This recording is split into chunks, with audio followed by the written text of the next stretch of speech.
Hi, I'm Mitch Gallagher from Sweetwater. Welcome to another installment of Breaking the Audio Rules. This time, we're taking a look at one of the most pervasive and classic rules of mixing. This rule says that you should cut rather than boost when using an EQ. Is it valid? Let's take a closer look.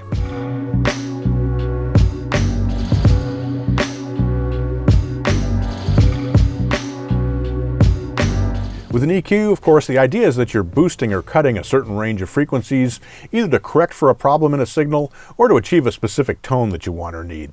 Basically, you're changing the gain of a specific range of frequencies, and that range of frequencies is determined by the bandwidth or Q of the EQ.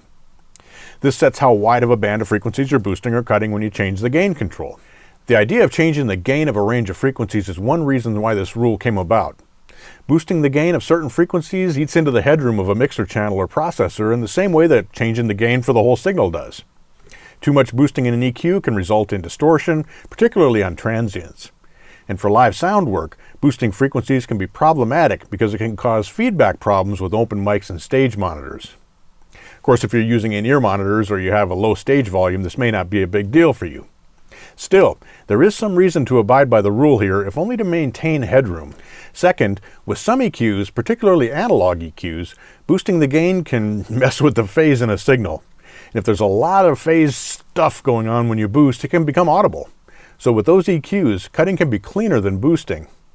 Now this has become far less of an issue, and in many cases no issue at all if you're working with digital EQs and plugins. So if you're working in the box, this reason to abide by the cut don't boost rule may be pretty much null and void. But perhaps the biggest reason to stick to this rule in my mind is that our ears seem to respond differently to boosting and cutting, especially with narrow Q or narrow bandwidth. If you're boosting with a narrow bandwidth or Q, it'll simply be more audible than if you cut with a narrow EQ. Let's take a listen, I'll show you what I mean. So what I have set up here is in Ableton Live. I've got the 707 core kit set up with a simple beat, and then I've got a Massenburg EQ here, and I've set it up with a mid-range band at 167 Hertz with a Q of 15, which is extremely narrow, and a 10 dB boost. So we're getting a big peak here. So we'll hear what that sounds like, and then I'll change this to a minus 10 dB cut, and we'll bring that in and out so that you can hear the difference between boosting and cutting. So here we go.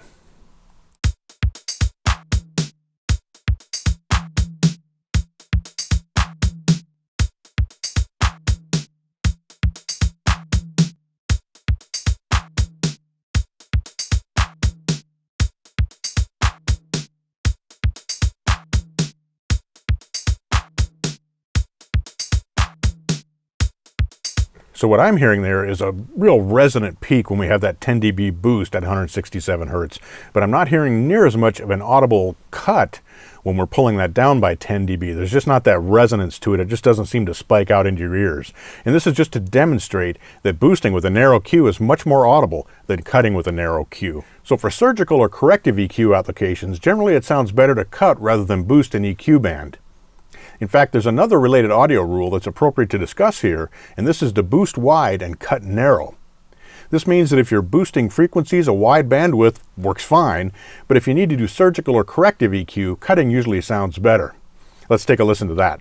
Now we'll listen to the difference between a wide bandwidth boost and a narrow bandwidth boost. So I've got two bands set up here in our Massenburg DesignWorks EQ, the low band of which I've converted to a mid-range band, and the mid-range band. One is set up here, this one, for a very narrow Q, and this one is set up for a very wide Q. So let's listen to what that sounds like.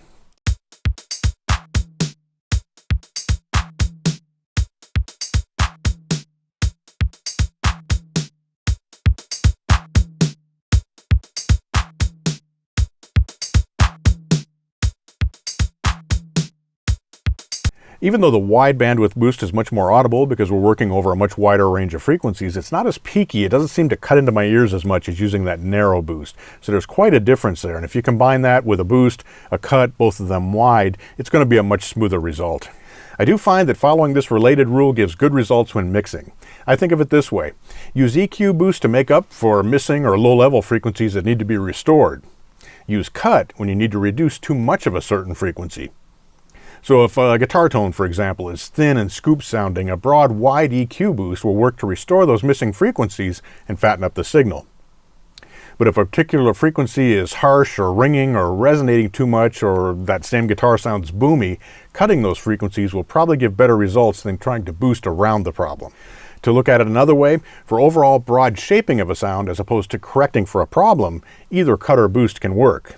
And if you're trying to get two sounds to complement one another in a mix, you can use both cutting and boosting, generally with a wide bandwidth.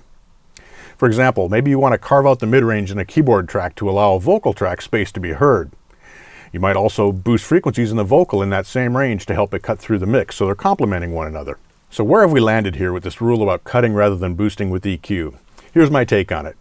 Many of the reasons for this rule aren't as valid with DAWs and plugins as they were back in the day with analog EQs, although we still need to manage any headroom or overload issues that might result from boosting frequencies. Even for live mixing, where this rule can be quite valuable in preventing feedback, this rule is less essential because many bands and artists have gone to in-ear monitor systems, and even with live monitors, many bands and artists have reduced their stage levels compared to the back in the day when things were much louder. And that's a big help for controlling feedback even when you're boosting frequencies with an EQ. For studio mixing, I prefer to use the modified version of this rule, which is to make broad boosts when needed for shaping, but to use cuts when doing surgical or corrective EQ work. It just sounds better to my ears. And that's the ticket, of course. Use your ears to determine what sounds best. You should use EQ in whatever way works to get the sound you want. That's what really matters. The most important rule is, if it sounds good, it is good. So boost, cut, use narrow or wide bandwidth, do whatever it takes to get your sound. It's all good. Thanks for joining me for this installment of Breaking the Audio Rules. I'm Mitch Gallagher from Sweetwater.